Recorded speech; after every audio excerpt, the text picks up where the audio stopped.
Alright guys, we're back with another daily video, and today we're going to be talking about how to actually box your opponents.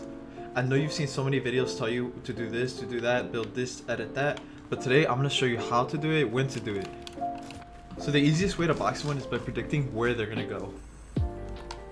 So for this example, if they don't have a wall or a cone in their box, then you might as well have already called it that you boxed them. Because what you're going to do is you're going to take their wall and add a ramp in their wall. Just like this. Bonus points if you simultaneously click the build wall button. Once you're in this position, if they have a layer to go down, you're going to edit down, just like so, and box them in here. 90% of the time, they're gonna go down. Because if it happens to us, if you get boxed like this, by the time you edit out here, they would have already edited this ramp and shot you. So the easiest way is to edit down. That's why if they're on complete floor, you want to place the wall and the ramp. Alright, so let's see what we're going to do if our opponent already has a cone in his box. What I would recommend is here, here, and now that we got this ramp and this cone will let us take this wall, and this ramp will let us move to piece him up if he decides to leave. So I would recommend going here, hitting the wall once, or pretending you're gonna hit the wall and pull out your shotgun and bait his edit. Now that we have baited an action for him, this gives us enough time to piece over here and come down to try to take the wall. Because now that we're gonna take the wall, if we're positioned on the left side, he's not gonna edit over here because you'll get the wall first and probably get a tag on him.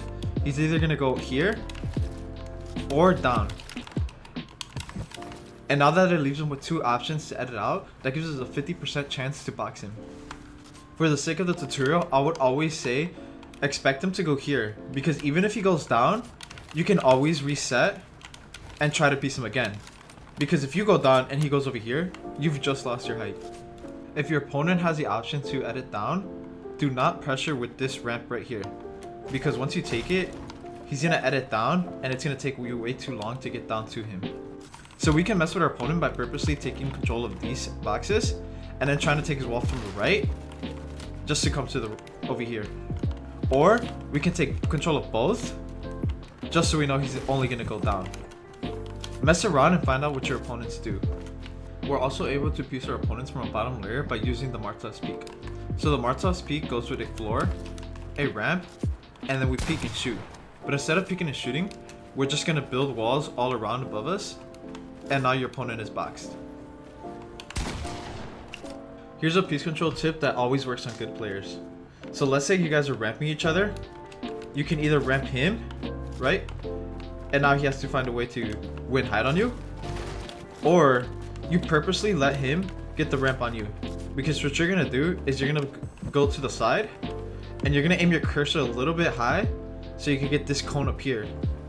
And instead of doing this ramp right here, and this is actually a bad habit that I have, you're gonna place the cone up here, like you did so, look down and place this cone here, and you're gonna come take this wall.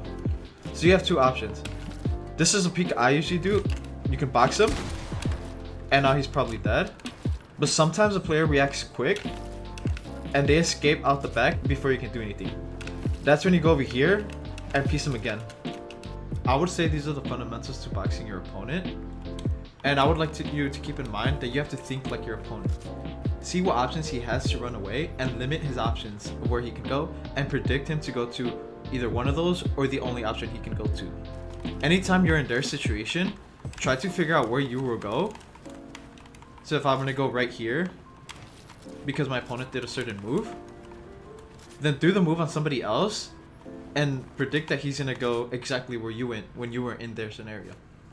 Now that I'm editing the video, I remembered a peek that works so well on good players. So when your opponent has height and you're trying to win it back, try to build as far up as you can go, and at the same time, jump and hit this ramp. Because now you're likely your opponent's gonna be right here. Try this out. I actually think this works on a lot of very good players. They still make the mistake of falling for this trap.